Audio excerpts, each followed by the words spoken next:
Hi guys, this is Hope Beyond Harm, still on the illegal migration issue.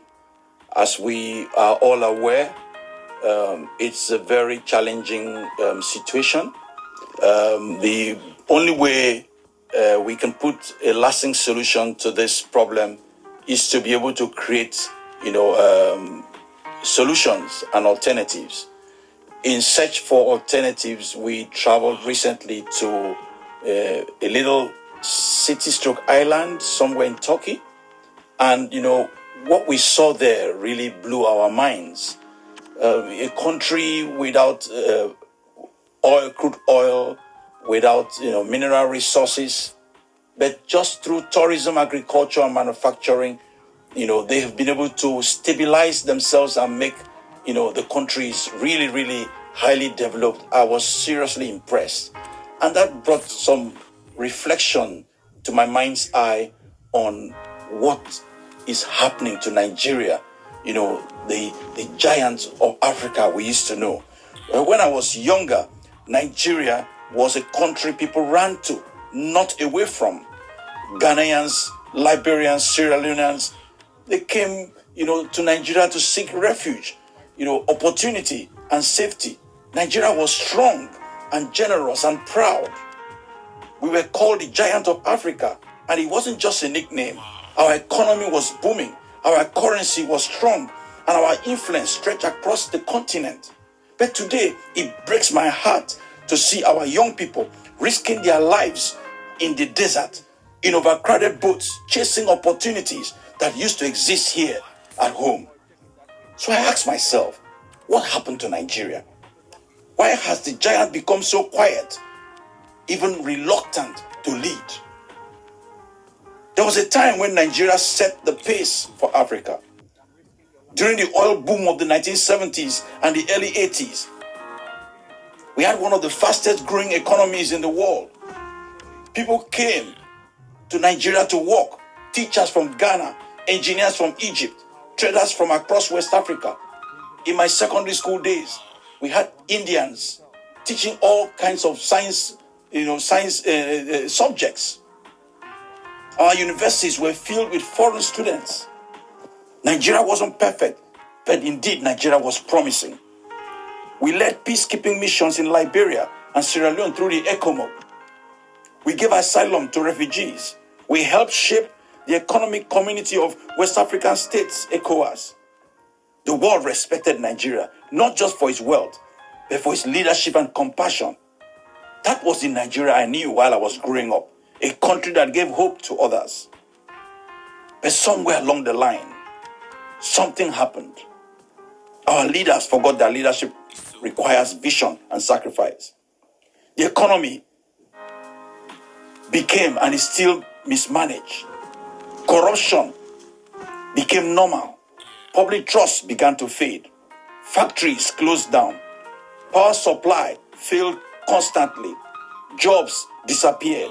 And soon, the same Nigeria that once welcomed others became a place people couldn't wait to escape from. Today, our brightest minds, doctors, engineers, and teachers are leaving. The Japa wave isn't just about money. It's about dignity. It's about the search for a system that works, a place where hard work is rewarded, not a place where you need to have connections to make one move after the other, or you need to know, or they call it the man-no-man syndrome. And while we struggle to survive, our regional influence has faded. Our respect has disappeared. I was at the border, in the airport, and the immigration officer, just knowing that my country of origin was Nigeria, spent so much time digging into my passport, though it was a foreign passport, just to check to see if there was any fraud in it. Where are we heading to as Nigerians? While we struggle to survive, our regional influence has faded. We've become a reluctant leader, a country with power but no direction, potential but no confidence. The irony is painful. We are Africa's largest population, biggest economy, and richest in natural resources, yet our people are some of the most restless in the world. Leadership is not about size or slogans. It's about responsibility. A true leader doesn't run from problems. They confront them. They face them. Nigeria has everything it needs to lead, but we've become hesitant, distracted, and divided. Until we fix our home called Nigeria, we can't expect the world or Africa to look up to us again. But here's the thing, it's not too late. Leadership isn't a title, it's a choice. If we fix our governance, rebuild our institutions, and invest in our people, I tell you, Nigeria can rise again. Our youth, the same ones living, are our greatest strength. Let's give them the opportunity so they can build a Nigeria that others want to come to again. We led Africa once, not because we were perfect, but because we believed in ourselves. It's time to believe again. I say to our leaders, it's time to believe again. I say to our citizens, it's time to believe again. Once the world looked to Nigeria with respect, today Nigerians look forward or outward for survival. The question is not whether Nigeria can lead again. It's whether we still want to lead again. I'll leave you with this video that is coming up immediately after I drop. And this should cause sober reflection. Listen attentively and let this create that awakening that we need to become who we ought to be. Nigeria should stop being a reluctant leader. There was the United Nations General Assembly. Even when the President of the United States of America was insulting everybody, African leaders sat there. But when their fellow African head of state is talking, they are busy doing other things. Who cast us? Who bewitched us? These are the uncomfortable questions that we must ask here. We have been too nice to each other for too long. The net effect is that if you go into any African environment and you ask young men and women, do you want to leave Africa? 9 of them want to run away. That is why they are dying in the Mediterranean Sea. That is why they are dying off the coast of Senegal. That is why they are being humiliated at embassies. You go to the embassy of any Western country, in any African country, and you see the humiliation. They ask you, even your great-great-grandmother, who died long before you are conceived as an idea. Those are the circumstances in which we find ourselves. On average, many of you who are present here, allow me to be morbid, in the next 40 years, you'll be upstairs. The question is, what are you leaving for your children and children's children? These are the uncomfortable questions that we must ask. And these questions must be answered by Nigeria primarily. I've said, not once, not twice, but times without number, that the day Nigeria wakes up, that is the day Africa wakes up. And those of you who have had occasion to travel, you go to different parts of the world, you look for the best doctors, Nigeria. Look for the best engineers, Nigerians. Look for some of the best lawyers, Nigerians. The Nigerians are everywhere doing great things across the continent of Africa. And whenever Nigeria has decided to provide leadership, Africa has changed. You ask the Liberians with ECOMOG. When Nigeria stood up, that country was stabilized. When there was mischief in Banjul in the Gambia, and Nigeria stood up, that country was stabilized. When Nigeria did not do as well as she should have done in the Sahel, the problem is not stabilized. The question is, why is Nigeria a reluctant leader? When Nigerians say and they debate with South Africa and sometimes with Egypt, which is the biggest of the economies, I laugh. I laugh because the economies that they are talking about using the unreliable GDP, but we must use it, is that Nigeria is 500 billion USD GDP with a population of over 200 million. Singapore, which is smaller than Lagos, with a population of 6 million, has a GDP of 564 billion. So the debate between Nigeria and Egypt and South Africa is a debate between two dwarfs as to which one is the taller of them. Even if one is taller than the other, they are still dwarfs. The day that I will celebrate Nigeria is the day Nigeria tells me we are 2 trillion economy. And Nigeria can achieve it. And Nigeria must achieve it. What does Nigeria not have? Is the oil that is produced in Nigeria different from the oil that is produced in Saudi Arabia? Is it different than the oil that is produced in Kuwait, that is produced in Bahrain, that is produced in Qatar?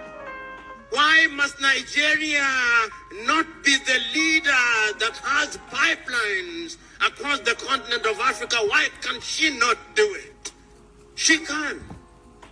But we have allowed ourselves to be paralyzed by analysis and to be paralyzed by lamentation. It is your own kinsman, Chinua Achebe, who said that adversity is a problem of humanity, but we must never allow ourselves to be the victims or the agents of adversity. We must allow ourselves to be the conquerors of adversity, Chinua said. And I remember so very vividly 1983 when Chinua Achebe wrote the little book, The Trouble with Nigeria, and he simply said that the problem with Nigeria, and he there said the rest of Africa is simply and squarely one of leadership. And his leadership at all levels. Many times we think that politics is the only site of leadership. No. Leadership is at all levels. Why can't you, if you've run this beautiful club for 82 years and run it well, why can't that be upscaled and replicated in every other sector of Nigeria? Why? Why is it that in this micro environment, you do not care who is who? In this club, everybody has a sense of esprit de corps, a sense of camaraderie. You do not care from which ethnicity you come from. But when you want to run the club that is Nigeria, you now talk tribe, you now talk religion. Why? These are the uncomfortable questions that you must confront, because if you do not confront them, then Nigeria and Africa will continue to punch below her weight. I was at an African university, and at that university they said that their greatest desire was that they wanted to be like Harvard and Cambridge. And I said, why do you want to be like Harvard? Why do you want to be like Cambridge? Why can't you not just be you? One of the things that we Africans must do is to exercise the ghost of low self-esteem and to wear the spirit of self-belief. The day we do that, that is the day that Africa will begin to grow. I'm asking you who are shakers and movers, shake those who are in government, honorable governor, deputy governor. Ask yourself, 20 years from today, when you are no longer governor and history is written about you, what will they say? What will they say of your watch? What did you deliver? What did your administration deliver? History is harsh. It passes verdict that is without emotion. I'm asking all of us who are present here to ask those uncomfortable questions. We are talking at at a time when we are talking about the Africa Agenda 2063 and Africa Continental Free Trade Area. What are we going to trade in if we are not manufacturing? A friend of mine, former military general, as we were moving, for some reason he said about electricity, that electricity in Nigeria is epileptic, and it is epileptic indeed. Not only in Nigeria, everywhere.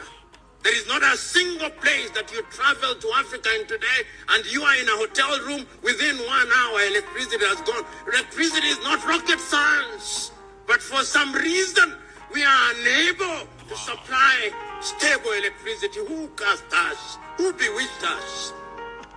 That we cannot do what must be done. Ladies and gentlemen, I know it ought to be celebration, but how can I speak the language of a wedding at a funeral? Yes, indeed. How can we speak the language of a wedding in a funeral? Yes, this is Hope Beyond Harm. Please share our videos, subscribe, and like our posts for more videos.